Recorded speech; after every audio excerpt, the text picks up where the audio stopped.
Lights, camera, action. Do you wonder how films are produced and what really goes on behind the scenes? Well, stand by. Filmmakers Kevin Mumphrey, Victoria V.A. Jones, and Carson Hype Ferguson, local filmmakers talking about the world of film, right here on F It, We Will Fix It in Post podcast.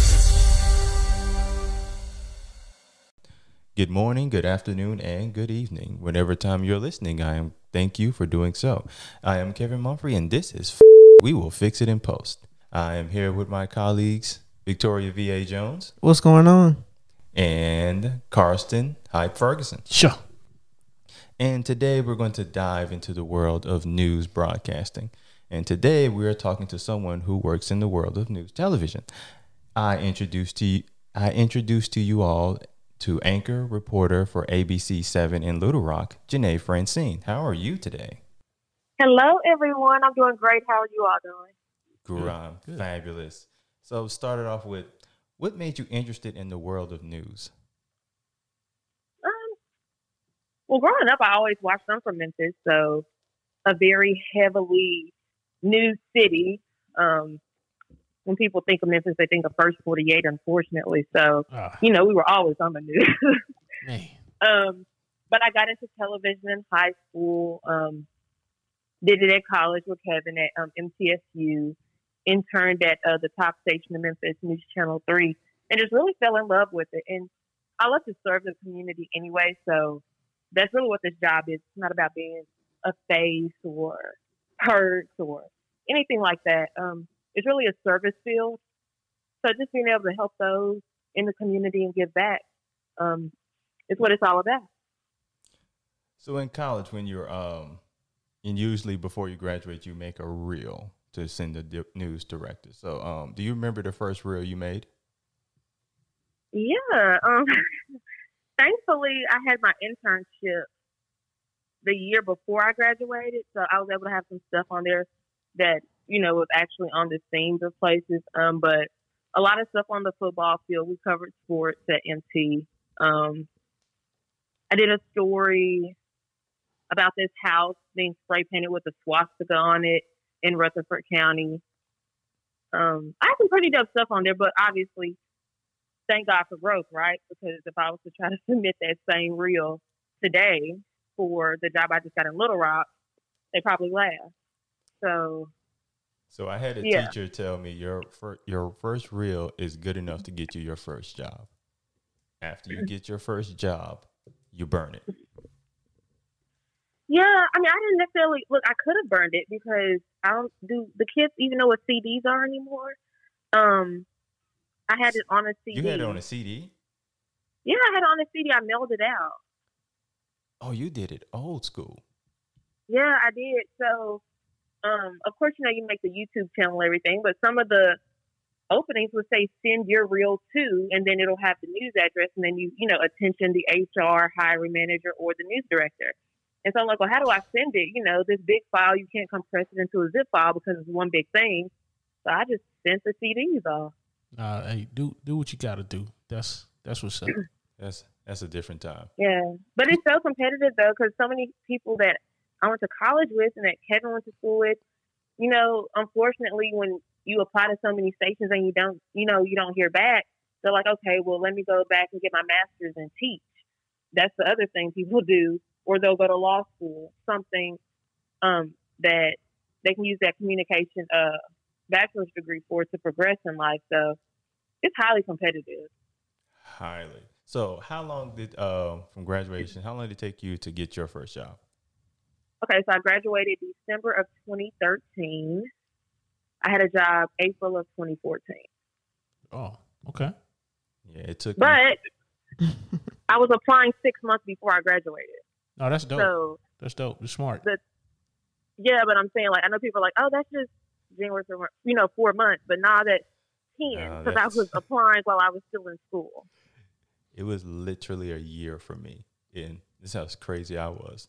Like my last day of class, I was talking to people like, nah, don't worry about it. I've been pulling fillers out there. I'll get something in probably a few weeks. How did that turn out?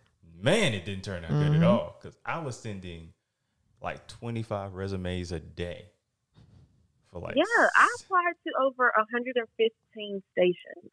Oh, thank God it's not just me. No exaggeration, like over 115. Now, thankfully, I could change out the hello, sir or ma'am, and, change out the call letters. So that email draft, thankfully, I didn't have to retype it that many times. But, we look at our class, and you can pretty much size yourself up with classmates to know, like, how well you're doing and what you need to work on, right? But when you're applying for that first job, it's not just you, it's your school. I'm competing against people who go to TSU, FISC, UT, not, and that's just the state of Tennessee. University of Memphis, shout out to them, by the way, because they won the NIT tournament today. Yes. But yeah, like it's such a wide net you have to cast. And then there are those who are willing to start behind the scenes. I didn't want to start off as a producer or as a, teleprompter operator, because sometimes you get stuck there. So I was like, okay, I'll start off as an MMJ. Not that glamorous, but you get your feet wet and you make little to nothing, and then you try to move forward that way. Now, people see it MMJ, it's just somebody who's on camera, but you did mention it's non-glamorous. So, like, what is the work entail in being an MMJ? Okay, so my first job out of college, I don't mind being real with you. My first job out of college, I worked for a Nexstar station in Monroe, but they had a bureau, which is where they had their license, which was in El Dorado, Arkansas. So, like, let's say maybe population of 8,000, just so you can see the city I worked in. As an MMJ, I was the reporter for that entire region. And so I had to shoot my own video, had to write my own scripts. I had to edit that video, then look decent enough to be on camera to share my story with the viewers. The station consisted of a camera, one salesperson, and me. I would be working on a story, and they would call me, there's breaking news. I have to stop that, go shoot the breaking news, and come back and work on the story I was working on. Not glamorous at all. And I only made $25,000. Wait, did you say a camera? Huh? Did you say a camera? A camera. Yeah, It was me and my camera. So I thought you were going to say a cameraman, but I didn't hear it. Oh, no, I was the cameraman. So, yeah, I shot my own stuff. So would you say, like, your first day at this job, I mean, at this point, you kind of knew what the work was entailing, but were you, like, overwhelmed your first day? Not really. And I will say MTSU really prepared us, because our last year for News 3, we had to go shoot stories, during that 30-minute class period and write that story and edit it for a grade. So it really felt like class I was just getting paid for, but obviously on a grander scale, right? I didn't have someone who could tell me what I needed to fix. In class, I do my story, I send it off to producers, then they tell me what needs to be fixed, and it's on air. But I mean, bureau life was cool as far as not being micromanaged, but at the same time, you're apart from the other reporters. It's not like I'm working on a story about city council later on tonight, and there's already a reporter that has to go to City Hall for another story, maybe, I don't know, a sanitation strike or something, right? And so that reporter's like, well, Jeané, I'm already going to City Hall. Do you want me to grab a soundbite from the mayor, too, about, the council vote tonight and, what he thinks that council members should do? No, like, you don't have that luxury. So really good time management was what was needed. But I'm thankful for it, because now that I do have a photographer, I can look. I know what they're looking for. I know the nets that they're needing for videos. And humble beginnings, but definitely needed. And then sometimes people love it. Like, I know reporters that prefer to MMJ. They rather just do it all on their own, not have to work with anyone else, get back, ingest their video, write it, and have the rest of the day to do what they need to do for themselves. So I want to go back to internships. How important do you think your internship experience helped you for being a professional as you are now? It's so important. Some places won't hire you if you don't have an internship. Because, I mean, let's say you're an employer, right? And you have a resume. One is just like college accomplishments, very important. And then you have another candidate who has those same accomplishments, but an internship. Well, that internship was had at a licensed news station with hopefully competent news talent who could educate you. Like, yeah, you learned this in the classroom, but now you can apply it to everyday life. And then, like with any job, you get in the field and you see it. Okay, we learned that we had this much time to work on a script, or realistically, sometimes you don't have time to even write a script. When there's breaking news, you get there, you put your IFB in, you survey the scene, and you just say what you see. You don't have time to write everything out. And at those internships, you learn that. And then obviously, too, you're able to get content at a real station, sit at a desk, do some anchor reads, actually put that on your reel, and have some lighting that's comparable to your skin, that makes sense. Whereas at I'm sure it's different now since people have changed up their news stations. I haven't seen MTSU's, but we all had the same light for all the talent that sat down. Let me tell you. Let us tell you how different it is now. Kevin and myself went to go visit, Lord have mercy. and I walked in and I'm like, they did not have this when I was here. I was so pissed off because I was like, for real? Please tell us some of the things they have there. Okay. They have let's see. They have a room full of equipment. You remember the equipment that you used to rent out at MT? You remember that? I don't even think we could rent out equipment. Did we even have equipment to rent? We did. We had equipment to rent. We rent them out, but it was so crappy that nobody wanted to rent it out. I wasn't telling nobody to come get this crappy equipment. You think I want? Please. I went out and bought my own camera.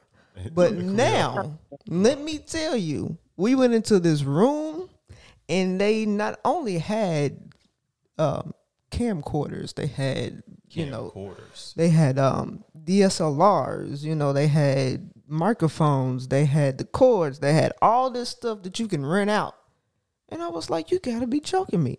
Boom mics. Yeah, that's crazy. Boom because mics.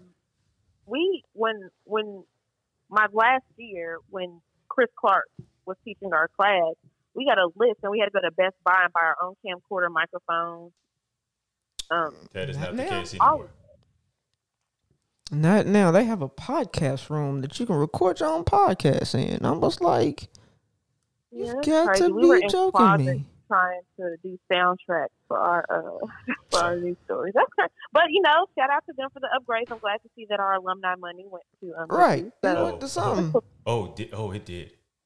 I'm a little jealous, but our money went real well for them now, and it's actually harder to get into the program now than it was when we were there. You got to have a reel to apply now. A reel to apply for get in the program. To get in the program. Oh wow! Mm-hmm. But I mean, now so you need the internship before you start college again. Yeah, but you can. I mean, it's so much easier. You can use like your iPhone to do stand-ups and stuff now. Yeah, but even the way news is changing, though, so I don't know what I guess different stations have different standards. Some stations will be like, "Oh, 1:30 is for a package." Some will say 1:15 is for a package. But when I have just so much pertinent information I'm trying to get across, a stand-up it's not needed, or a stand-up might take away from what I'm trying to tell you. You know what I'm saying? Like some stand-ups I get it. Like, yeah, shout out to you for showing your creative side, but it's supposed to be a bridge to combine what's going on, not a distraction. So I always see it now as filler. Like if you didn't get enough B-roll, or if the B-roll doesn't fit, then you just throw a stand-up in there. I don't know. I mean, I recall a stand-up I did in one of my markets. This little boy died. He was outside. It was raining hard. He slipped and fell into a drainage ditch. And it was one of the ones where it's like the openings. Yeah. Where the water travels through and they down 10 miles down in the little tunnel. And so even then, okay, do I get in this drainage ditch and show how he traveled through here for a stand-up?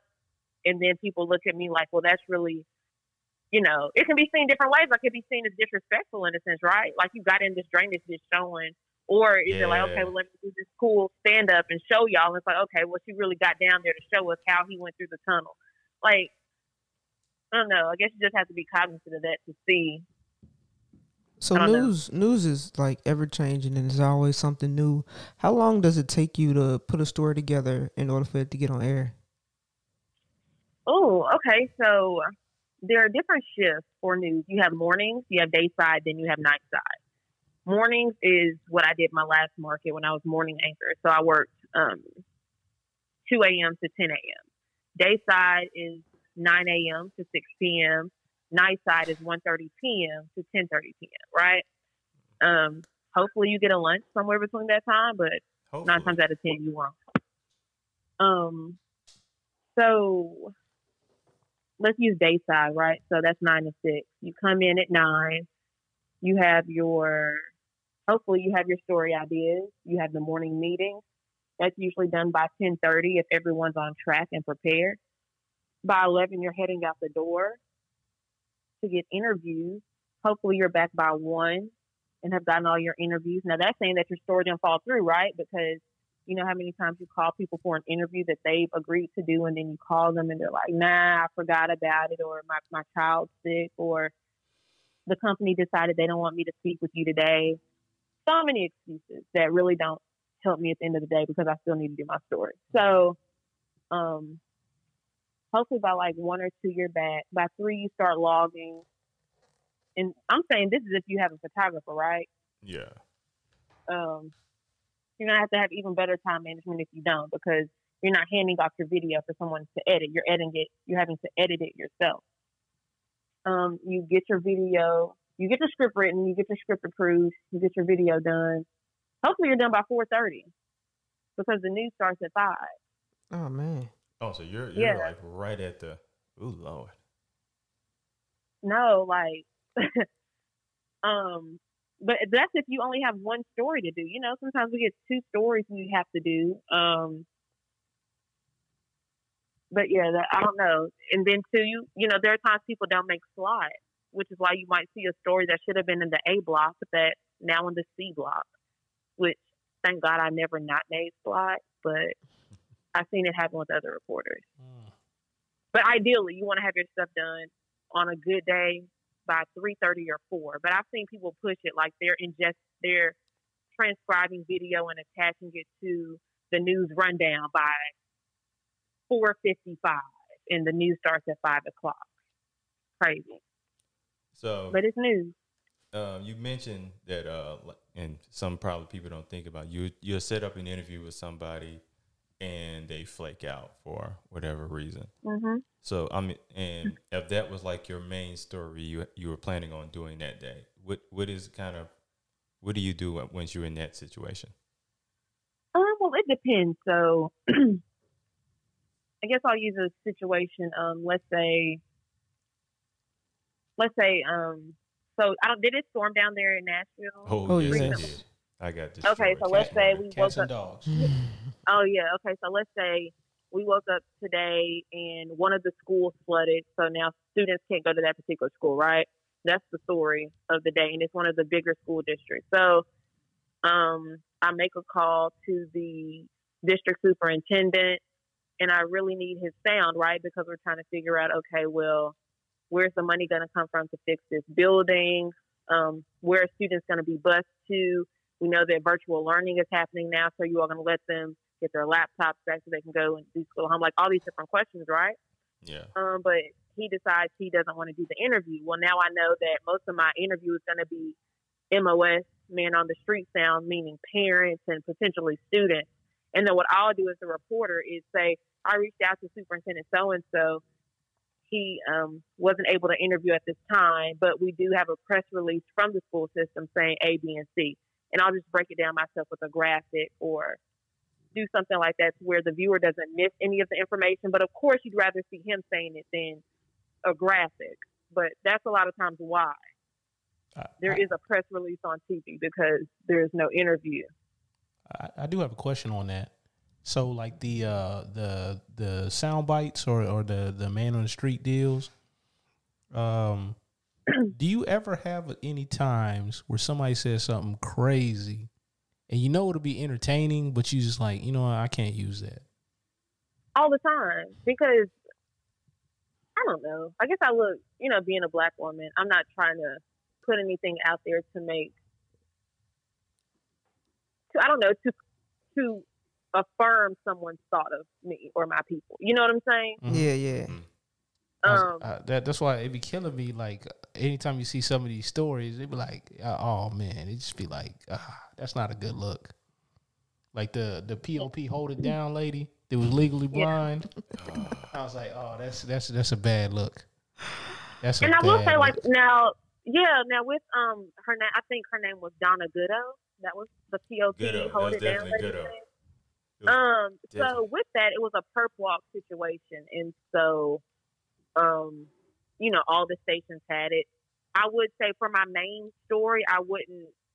I mean, of course, that's all the sound you had, right? Mm-hmm. Mm-hmm. And considering what the story is, like, you allegedly hurt an old man. Like, you don't really care about yourself at the end of the day. So, yeah, cool. Like, you get what you get. And maybe then I'm like, okay, and head to our website at this, you know, www. to see the raw, uncut perp walk of Don. You know what I'm saying? Mm-hmm. Then we'll get our clips Yeah. online. But I wouldn't put all of it on TV for the newscast because that's not informational. At that point, it's comedic. And allegedly, some old man was harmed. But at the same time, if that's all the sound I have from Donna, who was laughing about it anyway, I can't make you look good when you're not trying to make yourself look good. And it's not my job to make you look good. But at the same time, I feel like there's a fine line between trying to clickbait. I guess that's a better word to use. There's a fine line between clickbait and storytelling. Well, at least you're cognizant about it, because there's some people that no matter what, they put it out. Yeah. I don't know. I guess that goes back to like integrity and morale. Like at the end of the day, I have to go home and look at myself in the mirror, right? Like I have a community that I have to face when I go to church or whatever I'm doing outside of work, and that could be someone's cousin, or you know what I'm saying. Like even with murders, there's still two sides that are affected. There's a family whose person was harmed or injured or killed, and then there's the side who they're also harmed. Like they're losing their loved one for however many years because they're headed to jail. Yeah, there are two sides. Yeah, I honestly I get conflicted sometimes, like watching certain after certain incidents happen, so to speak, and then you're like man, like regardless, there's still people involved. And like man, yo, this person ain't even buried, and we sitting up here already like trying to use this to further our selfish ambitions or whatever that may be. Yeah. So I mean, no, and that's good. And I will say, I mean, with certain things, of course, certain things might pull at your heartstrings because besides being an anchor reporter, journalist, you're still human at the end of the day. So certain stories where you're reporting on a child that was shot in the head in a drive-by, like, of course, that's going to hurt you.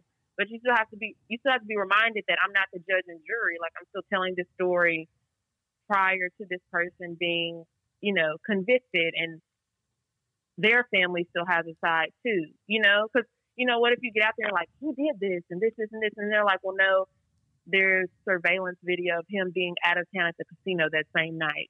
And you've already convicted him of a crime that he potentially didn't do with your storytelling. And sometimes you can tell when reporters feel a certain way. You can tell how they tell the story. Right. So has there been any story that you ran across that you didn't want to do, but yet your boss was like, yeah, you were going to put this on the air?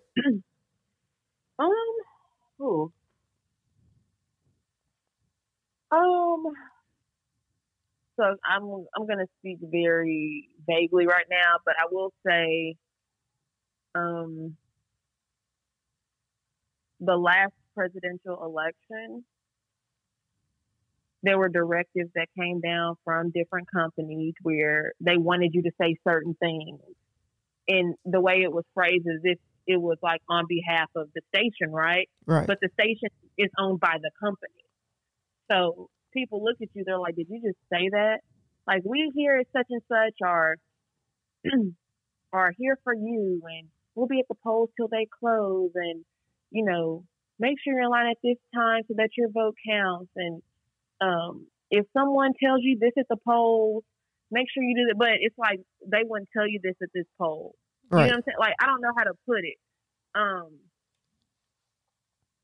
don't know. Like, we had former presidents who were like, go back and re-vote if they feel, you know what I'm saying? It's like, well, we're having to say things like, well, go back there and do this. And I'm just like, okay, well, are we doing like White House initiatives, or are we Right. stating statutes that go with voter registration? Like, what are we doing? Yeah. Yeah. What about anytime you're like looking at, say, a national story, and you're just trying to get, just general information? Do you ever see any kind of reporting where you like, that's not the whole story, or there's something more to that, or anything like that? Well, a lot of times when it comes to national stories, so I guess the biggest thing that's happened, let's talk about the riot at the Capitol, right? Right. Even that day, so no, I won't speak vaguely on that. So that particular day, sorry to go back previously, but to answer your question, there were directives that came down from different companies saying, let's not call them rioters. But if it's Black Lives Matter, they're all considered rioters. Like, they're never considered protesters. Sometimes, right? Yeah. So, but they're telling you at this moment, don't call them rioters, call them heated protesters. Or, we can't group all of them as rioters because everyone there wasn't a rioter. But everyone at Black Lives Matter wasn't a looter. Everyone at Black Lives Matter wasn't a rioter. You know what I'm saying? Yeah. So it's like you see different wording that's used for different situations when, I guess, the faces are different. You know what I'm saying? So, sorry, I needed to say that because that did answer the previous question. Oh, But no, with most, thank you. but with most national stories, we have national correspondents that we would use. We would get their stories off of News Source or Latitude, whatever the system is that they're feeding stuff back. So normally we'll just have like an anchor intro and talk to them, and then they'll tell the story. Sometimes we'll localize a national story. So maybe let's use the riot at the Capitol again, right? So you remember the lady that was crying that was from Knoxville, Tennessee? Oh, No, Maybe. yeah. Remember her voice? Who had the onion in her hand, by the way, which I'm like, well, maybe that's why you're crying. But nevertheless. But she said she was tear gassed. So maybe the station in Knoxville might like pull her sound and be like, there was a lady from Knoxville who was at the forefront of the riots at the Capitol. This is her name, and here's what she had to say. Then you're localizing it. Then, there are people in the community who might be mad because they're like, well, wait, she's the principal of this school. That's not right that she's out there, and, there are African-American students at the school. How is she treating them? Blah, blah, blah, right? Then you'll localize that story. But as far as what happened out there, we'll have the Washington correspondents handle that, and then we'll get it back because we're not there on the front lines to know exactly, to write that national story because we're, locally at our designated area. So hopefully that answers your question. Yes, you did. Yeah, very thoroughly. And we asked for cake, and you gave us a wedding cake. Good, with the icing. Absolutely. You had that little spatula to cut it? Why would you? It's like what? They had that special spatula, whatever. It's got the sharp. It's Talking sharp about the on one The fancy side. cake one. cutter? Yeah, the the cake cutter. cake cutter. I can't remember what it's called. It's We like a call French it a name. spatula. It's like a French name. Oh, is it? Okay. It's French. Okay. Yeah. French. Yeah, it's Moving fancy. on. Fancy. So there's a saying where they say the news anchor tells you good morning and then proceeds to tell you why it isn't. So Oh my goodness, we're going there. Okay, that's cool. We can go there. not really, but like I bet you deal with let's say all the horrible things that sometimes happen within that city or town that you're in. How do you decompress? Like when you're done for the day, how do you kind of not take your work home with you? Well, that's kind of hard now, right? Since we're having to work from home. No,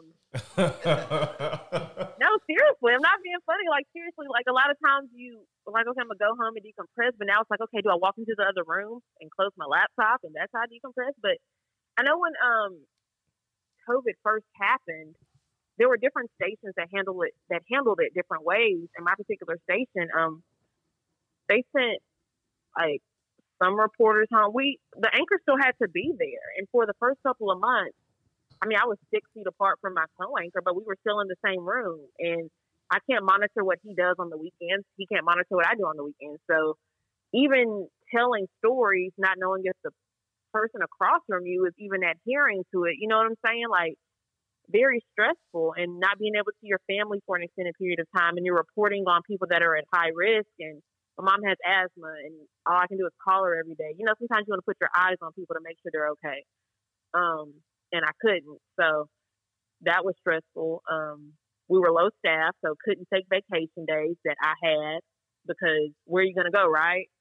COVID's here. Right. Like, what am I going to do? Oh, yeah.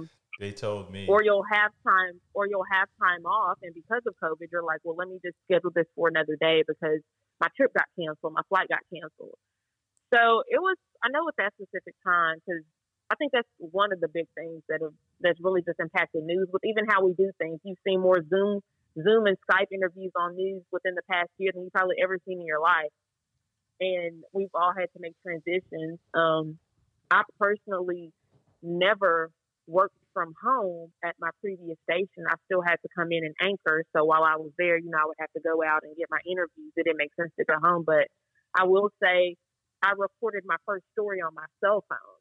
And I'm used to, either having a photographer or having my own camera. But I had never recorded a story on my cell phone. When I say I did it, and I was like, I like this better. I don't have to lug around the equipment. Honestly, the cell phone, it'll automatically refocus for you.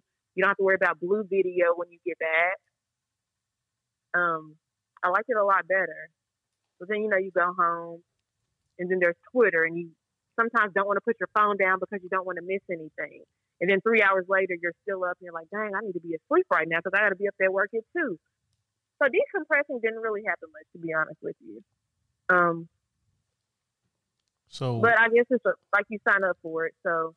Yeah, so do you think your previous experience actually helped you out quite a bit as far as internship and, having to make stuff happen, make it work, and then moving over to the cell phone? Do you think that just made you just more adaptable?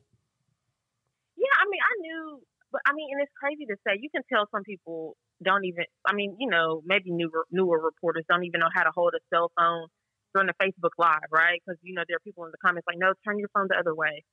So I'm sure patients dealt with that. Oh, that's bad. Yeah, I'm sure they dealt with that when it came to, news stories. But I think it was just about adjusting and transitioning and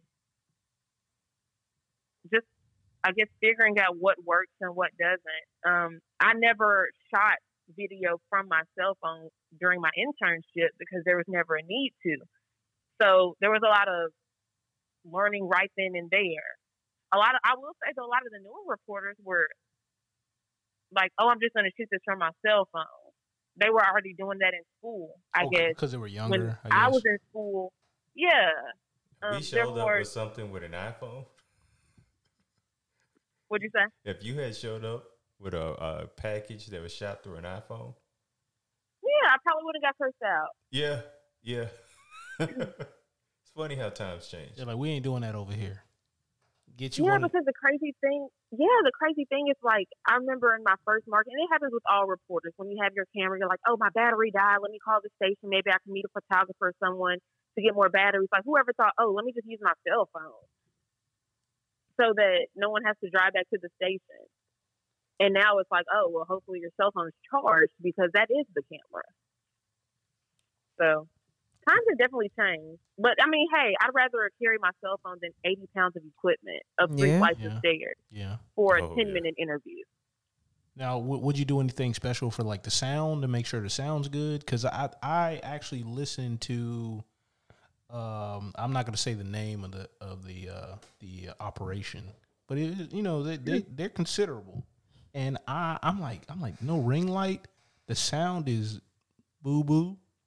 It's not very good. I'm like, man. $30 worth of equipment, and you would have been straight because the person wasn't on location. They were actually at their house, and I'm like, come on, you can have a cheap ring light.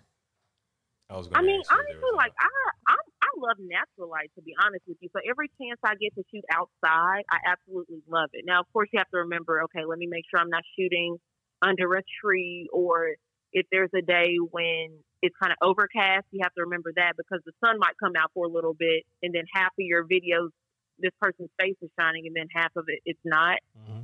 But for most of the time, if I can shoot you outside, I prefer that, because it's a natural light. You know that it's going to be pretty much consistent throughout the whole time. Someone's house is cool too if there's a lamp or something they can sit kind of next to where it won't add a shadow to their face. But you know, we're still teaching people not to shoot with the light behind them. Mm-hmm. So I don't know. I think it's just the particular reporter or station, they'll just have to care enough to put in the extra time, because the cell phone isn't the light kit. So they would still need a light kit potentially, and all of the other things. As far as microphone is concerned, I just make sure my volume's all the way up. Okay. And then when I'm editing, you know, you can go in and toggle with the audio there.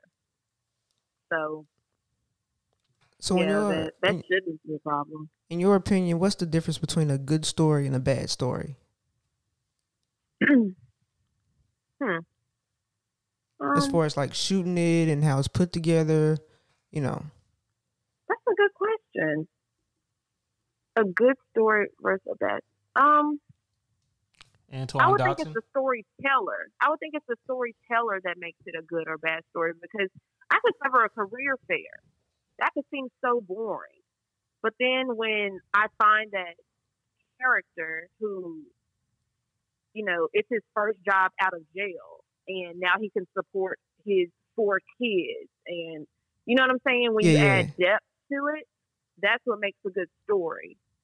Or I could be covering, you know, the first flight, I don't know, rocket launch to space, and I'm out there shooting the video and I have great sound, but it's all blue. Right. Well, one story might be more interesting, but it's not visually captivating, and I half-assed it, for lack of better words. I hope I can say that. But that's literally I feel like it's the person, like treating every story like it's breaking news, treating every story like you're interviewing the president, treating every story like it matters.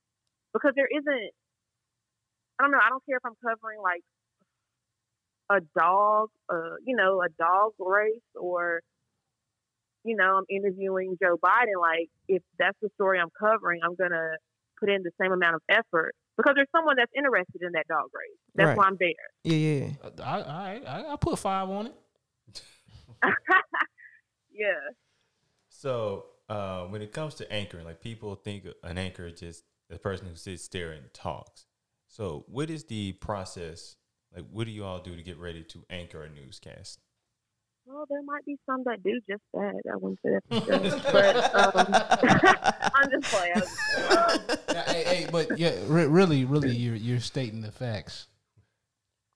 You know, there might be some levels where the anchor walks in and they just have a great team of producers, and of course, like, I haven't even started at my new job yet, so not even speaking on my new situation, because I don't start there till Wednesday. So let me make that clear. But you know, maybe the CNNs of the world, where, you know, you have this great team of producers, and you know, you can stroll in 15 minutes before showtime and get your hair and your makeup done and skim through the stories and know that you're good, right?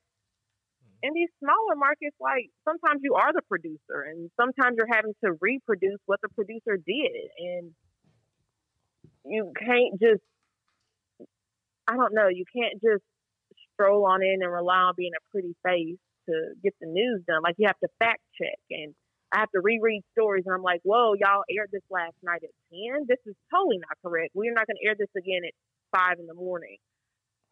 We need to pull this package. We can turn into a both side and make it the correct information. We're also storytellers too. And quite honestly, I feel like people forget, like, you know, you're considered the face of the station, right? So me getting on TV and saying something wrong again is even less credible than the reporter that said it last night, because I'm sitting at the desk telling you. You know what I'm saying? Like, maybe you can forgive the reporter who said it last night during breaking news because they were in such a rush. But now it's the next day. Like, we still don't have the facts. There's no excuse. Well, I think that lends itself to the times, though, because, you know, people, they tend to be a little bit less thorough. You know, I commend you on the, you know, the fact that you actually want to get it correct, not just fast. You know, in a post-Twitter world, everybody kind of goes that way. And see, and that's the thing, though. Like, would you rather be first, or would you rather be factual? And that's a great point. You know, you can always want to be first, but then that first sometimes comes with a retraction statement. My bad. Like, how many times do we see people tweeting stuff that someone's died and no, they're still on the breathing machine? Like, they're not dead. Or just, you know, you see somebody's name trending and you're like, oh, nah, not this one. Oh, yeah. You'd be like, every what? time Betty White trends, I'm like, oh, not yet. Oh, okay. She's literally trending because she's alive. Silly. It'd be something silly. It'd be like, oh, they took pictures at a flower shop. Not even that, guys. I remember retweeting this this publication. I don't remember. It was some big publication, but instead of having a picture of Usain Bolt, they had a picture of Kevin Hart. Yeah. Oh. Yeah. That was. I was like, oh man, I laughed at that one so hard, and then I was like, is there no person of color that works there? Like, what's going on? And you know, like, you know how Black Twitter is. You know, for all intents and purposes, anybody. I mean, doesn't yeah, know it what was that all is. funny and jokes, but then like days after, when you actually digest what happened, you're like, dang, that's kind of messed up. I mean, that's like if Morgan, you know how people were getting Morgan Freeman and Samuel Nelson Jackson. Mandela confused. Like, let's not Wait, do what? that. Yeah. You never heard that? No, I always thought they would get him confused for Samuel Jackson. I didn't know they did. Samuel L. Jackson. Yeah, I've seen that. No, they had a picture when there was Nelson Mandela had passed away, and someone had a billboard with Morgan Freeman on it saying "Rest in peace, Nelson Mandela." I'm like, but that's not Nelson. That's Morgan. Like, I know. Oh, but that's the simple things, you know, as far as vetting information and making sure it's factual. Those simple things, you know, a graphic where we say this person is in jail this morning for 3 counts of aggravated assault, and we have the wrong mugshot. Ooh, We yeah, have that could some be some councilwoman that's now waking up and seeing her face, because you know it all goes in the same file when you make the graphics. It's just, you know, you're searching by last name or first name, however the system is. But when you make the graphic and you do the pictures, it's like all in a mugshot file, sometimes depending on what software you're using. So, you know, you wanted to have Jane Doe, but now you have the wrong Jane Doe. And it's really the councilwoman from your district, and now she's on the news now for 3 counts of aggravated assault when she didn't do nothing. Oh, man. She's like, oh, y'all better retract this. Yeah, but then it makes you look less credible. Then people change the stations because you're not considered accurate. And that's our job, to be accurate. Like, you can't get a second chance when you're getting heart surgery, right? Like, they have to get it right then. Right. Why can't it be that same conviction when it comes to storytelling? Because like, this is the one chance. They don't care. That's ultimately what it has to come down to, in my opinion. As ultimately, they don't care, and they don't find it as vital. They don't see it like you see it. Yeah, but then it gives like journalists all a bad name, because then that whole phrase "fake media" it sticks harder and it sticks a little longer, because for some that's a factual statement, and now everyone is labeled as that because of the few bad apples in the bunch who don't care. Yep. Yeah, it kind of sucks now that you break it down like that. But it just, you know, honestly, it just makes me feel like, well, I'm going to go harder with myself to overcompensate for their lack of care for whatever it is. No, but I mean, that's good though, because like your example will show somebody else. I mean, if somebody else is looking at you as the example, and you're the flag bearer, the standard, then, you know, hey, your integrity does mean something. And oftentimes, like, you know, if we all just like, oh, well, they're getting away with it, so I can. It's like, you know, like my mom used to tell me all the time, if everybody's jumping off a bridge, would you jump off a bridge? And I tell her, why they jumping off the bridge? Is it on fire? And then she like get mad at me. Yeah. Really? Yeah, I was that kid. So, like, part of kind of being a reporter, sometimes not sometimes, usually often, they end up having to move to a new place quite a bit. So, how do you, and when you move to, like, as you are now, get accustomed to a new town, get yourself accustomed to a new town or a new city, wherever you move to be a reporter at that certain station? Yeah, so I'll use my example now. So I moved Monday, so I moved tomorrow. I start work Wednesday. I pretty much have to submerge myself. My news director is sending me contacts. I'm sending out emails. Hi, I'm Jeané. I'm, the new kid on the block. I'm happy to be in the area to serve the community. If you have any story ideas, let me know. I have to kind of put myself out there, join different Facebook groups, look at different neighborhood watch pages, look at different events going on in the community, just different things. You don't really, sometimes you do have time where you can like vet people and see what's going on, but sometimes you don't. You just have to hit the ground running. That's literally what I'm going to have to do. So you almost got to have a story ready by the time you show up. You're almost looking for stories to start on. Yeah. I mean, to be real, I had story ideas when I interviewed. Because the news director could say, well, do you know what's going on in the area? And I'm like, well, yeah, I know that the school system has this going on. And I know that, there's a murder trial going on for this guy that did this. And I know that this is, you know what I'm saying? Like, I have story ideas ready. Now, would you say, just in case they ask me. Now, how often do you think a news director would ask that? During an interview? Yeah, like, do you have any story just for an average person that's looking for a job? Yeah, I'm not going to say they would necessarily say, do you have any story ideas in those words? But they might say, well, do you know what's going on in the area? Then that would be the time to show them that you've done your homework. Or, I mean, at least knowing who the mayor is, who the governor is of the, of the state, or making sure you at least taking a look at their website to know like what stories they've covered. That's another good thing you can do, just to show that news director that you at least care about the content that they're producing, right? Yeah. Right. So at one point you were a reporter at your hometown of Memphis. So how was that experience? It was cool. It was always a dream of mine to come home and report. It was nice to have family and friends supporting me. But at the same time, you have those people like, hey, can you come cover my event? Can you do this? Like, well, no, I can't really cover your mixtape release, bro. Like, I can't. That's not really newsworthy. You know what I'm saying? You have those that you have to deal with. So did you let them down easily, or did you tell them straight up what was going on? I let them down easy. I'm like, I'll post it on my story. Just send me the flyer. I'll try. Oh my goodness. They got the flyer on there. Man. I'm just saying, but that comes with it. Or, a certain sorority might be like, hey, we have this community service event going on this weekend. Can you come cover it? I'm like, well, I don't work on weekends. I'm Monday through Friday. I can send it to the news desk. I can't make any promises because, everyone thinks their event is the most important event. So that I will say that's kind of one thing, because you hate telling people no. But I cherish it now. Love saying no. It's truly an art form, saying no and not feeling bad about it afterwards. It is. You're right.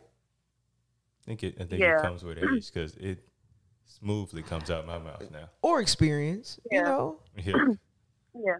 But no, I love Memphis and I love working here. I just will say though that, being homegrown, Memphis raised, I wish that they paid people what they were worth so that they don't want to leave. Because honestly and truly, like, I feel like that's why they lose a lot of good talent in the city, because they're not willing to pay more. But sometimes they can't pay more, budget. You can't give what you don't have. And with COVID, I would say a lot of people have had to re-sign contracts and get maybe a 2% raise or not a raise at all. Hey, we can't give you a raise. We'll give you an extra week of vacation, or we'll try to work something out. Like, a lot of hiring managers are having those conversations with their talent. Thankfully, that's not my situation this go round. I'm thankful to say that, but everyone doesn't have that story. So there are people who might still be stuck in contracts they'd rather get out of, but Memphis specifically, I feel like they just need to pay people what they're worth so they won't leave. Now, as far as like with the process of like interviewing for a job during COVID, like how different is that now? Or Well, this specific interview was over the. I've never had an interview in person. Now that I think about it, when it comes, I've never had an interview in person. They've always been over the phone. But with COVID, so with this particular job that I start in Little Rock next week, I did the interview over the phone. Then I had another. So my first interview was just over the phone, like how we're talking now. Then my second interview was a Zoom interview where I met with the producers, the team that I would be working with. And then a few weeks later, I got the call that I got the job. Then days after that, I went down. They got me a hotel room so I could like look at the area, meet people at the station, all that entails. That was pretty normal, I guess. Sometimes they'll fly you out to come down and do interviews, but I think those are only at certain levels. I feel like that's probably more common to do the phone interviews in your career field. Yeah, because realistically, I mean, they've already looked at when they make a call, they vet it through resumes. So it's not like you would hope that it's not just a cold call. You haven't read my resume. You're asking me, well, how many years experience do you have? And you're like, well, did you not read my resume? Like, it says on it. You know what I'm saying? But I mean, I don't mind answering that. But like just like I'm prepared for this interview. I hope you are too. But no, my last interview was great. Like I laughed a couple of times. Spoke with the company. Like it was really good. And you want to feel like that after you commit to a station. You want to feel like I'm joining this company. I'm on contract for this number of years. I don't feel like I'm stuck. This is something that I want to do. Right. So for a up and comer anchor, what do you suggest that they do? I would say any good anchor needs to be a good reporter. Like a lot of people emulate that role. I want to be an anchor. I want to sit at the desk, and that's amazing. But I can't tell you how many times I was anchoring in Shreveport, and I had to leave the desk and go cover breaking news because we didn't have a morning reporter. And the times that I got up and left and didn't just want to sit at the desk, those are the things that made my reel so strong. You need to be able to ad-lib as an anchor. Well, if you don't know how to ad-lib during breaking news, do you think you could sit in a studio with lights shining on you, someone shouting in your ear, breaking news, read prompter, and then prompter goes out and now you're having to ad-lib facts that you just read on your phone from Twitter? Like, it gets real. So you from my mom's neck of the woods, or you were in my mom's neck of the woods. My mom's from Minden, so it's right down the street. Minden? Oh, okay. Yeah, I'm familiar with Minden. Yeah. Louisiana. It's there's close. It's close. Yeah, Minden. There's I don't want to say. I think like an army. Camp Minden is there, but it's like an army. Well, I don't know. Anyway. Yeah. It's close. It's close. Yeah, but I would say before you focus on anchoring, like focus on being a great reporter, because you move up and you appreciate the humble beginnings. Like I stated, I started off as a MMJ, so I had to lug the camera around many flights of stairs and, rush in the news vehicle to get from point A to point B. And then when you're sitting in the passenger seat of a photographer's car, you're like, yeah, you appreciate it. But now I'm like, okay, now I can use this time to log my sound. And that way when I get to the station, I can actually work on my script. Like it's never a time, in my opinion, where you should get complacent. Like getting to the anchor chair isn't the final stop. Right. If that makes sense. Even. Oh, my bad. I'm sorry. No, you're fine. I was just saying it's even more of a responsibility, in my opinion. I wasn't trying to cut you off or step on you, but earlier, you just now you repeated again. You said MMJ, right? For those listening, what's that? What is that? No, you're fine. A multimedia journalist. I never said what it was. There we go. Yeah, we just get used to hearing that phrase so much. I'm actually glad. Yeah, multimedia journalist. Some people call them MMJs, multimedia journalists. Some people call them photojournalists. Some people call them one-man band, one-woman band, meaning you're doing it all yourself. So for you, for you, what is the ultimate goal for yourself? That's changed over the years. Honestly, like I thought I'd be married with kids by now. I'm all of single, so I don't know. Like I just, there are toxic newsrooms everywhere and things that you have to deal with at different shops. Honestly, I just want to be in a newsroom where I'm appreciated, one as a person, but also as a journalist, and where I can make an impact on my community. And so I don't know, that can happen on the network level. That cannot happen at the network level. We see all these lawsuits coming out now of how things aren't happening at the network level. For lack of what you were talking about earlier, the lack of integrity and people trying to be first. Yeah, I mean, I don't remember. Do y'all remember? What was his name? Brian Williams. Oh, yeah. Who had his own show and here today and it's gone tomorrow because they're like, oh, you said this stuff happened in Iraq that allegedly didn't happen. Like, no one's safe, right? Right. And sometimes people put themselves in those positions, and sometimes people don't put themselves in those positions. Like, things just happen, whether it be because of race, color, whatever. Like, people are gone the next day. So, honestly, like, this is what I do. When that contract time is up, I see different places I like. I apply to them, and I pray over it. And I'm like, God, what's for me, keep, and what's not, remove. And then I get those interviews, and I say the same thing. And then what's left, I'm like, God, thank you for this opportunity.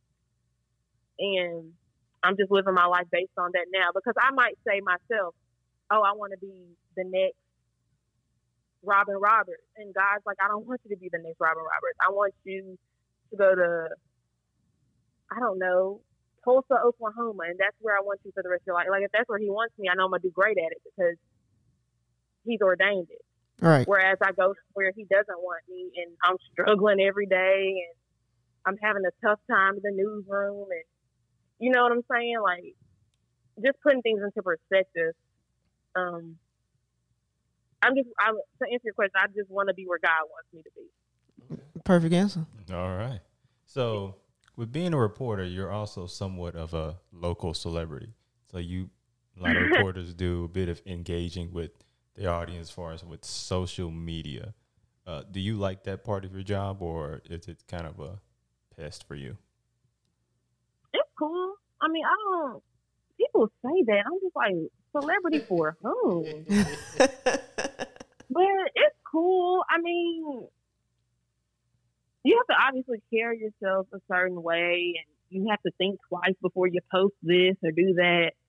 I mean, it could even be that being real, it could even be that time of the month, and you're in the feminine care aisle of Walmart, and somebody walks up on you like, "Dang, can I get this for myself real quick? Like, do we have to talk about it right now?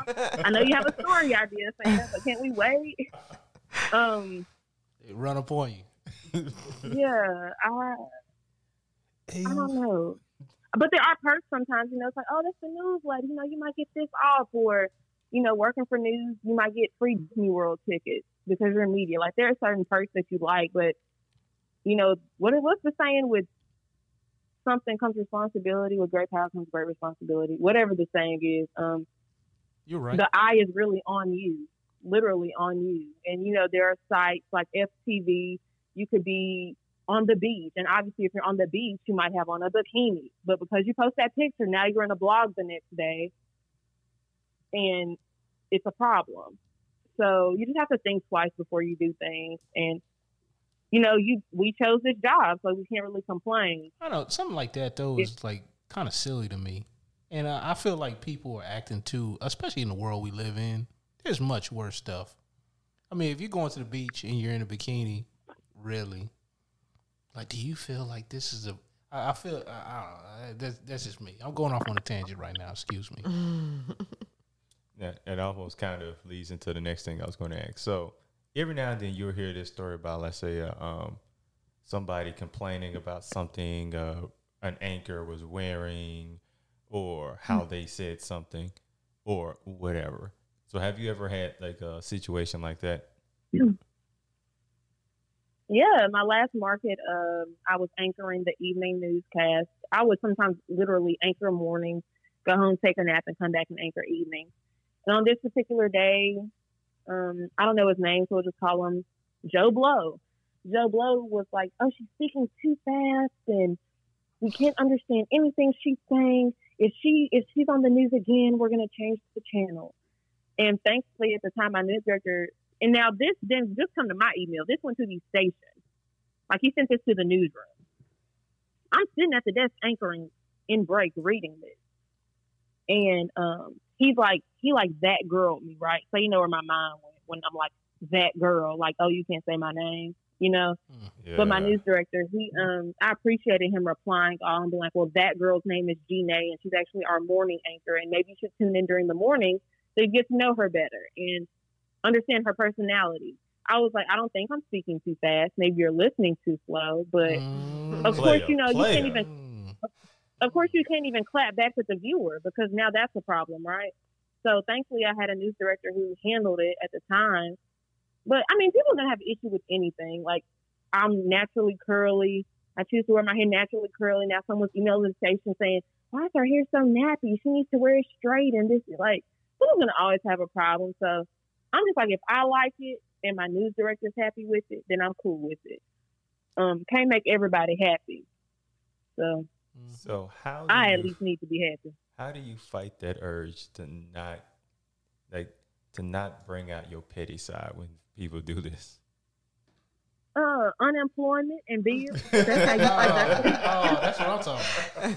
That's how you fight the urge. That's very adult of you. Yeah. And I'm not gonna say I've never clapped back. It's just, you know, as you get older, you learn to fight your battles, and you're like, you know what? I don't know, like, I had a friend who told me when people do that, look at them as if they have a mental illness.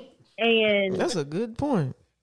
Yeah. Like, girl, listen, like, and when I say it helped me, because imagine somebody coming up to you who has a mental illness saying something to you, and then you go off on them and then you feel bad because you're like, oh, wow, you didn't mean that. Like, you can't help it, right? Like, maybe you have whatever you have. Right. And I'm looking at it like, okay, maybe this person, like, I don't know, maybe their mom died this morning, or maybe they have Tourette's or whatever they have, and they're just spewing at the keyboard. Now I go off on them, and it's like, well, no, you know what? They receive a government check for this. I really shouldn't be this harsh with them. Let me think twice. I just view them in that light, and I just like, you know what? God bless you. I'm sorry that you have to take it out on me, but you know what? I'm glad I'm strong enough to take it, because you could have went off on somebody else, and it could have ended different. Mm-hmm. So yeah, cool. You picked the right one today. Yeah. Good job. You know, I heard Gary Vaynerchuk say something like that. He's like, whenever somebody comes at me a certain way, he's like, I feel bad for them, because, like, you know, you feel that badly where you have to lash out at somebody else. You know, I'm like, man, but I think yours is a lot more sticky. Like, for real, like, and I think more people will relate to that versus like feeling bad for the other person.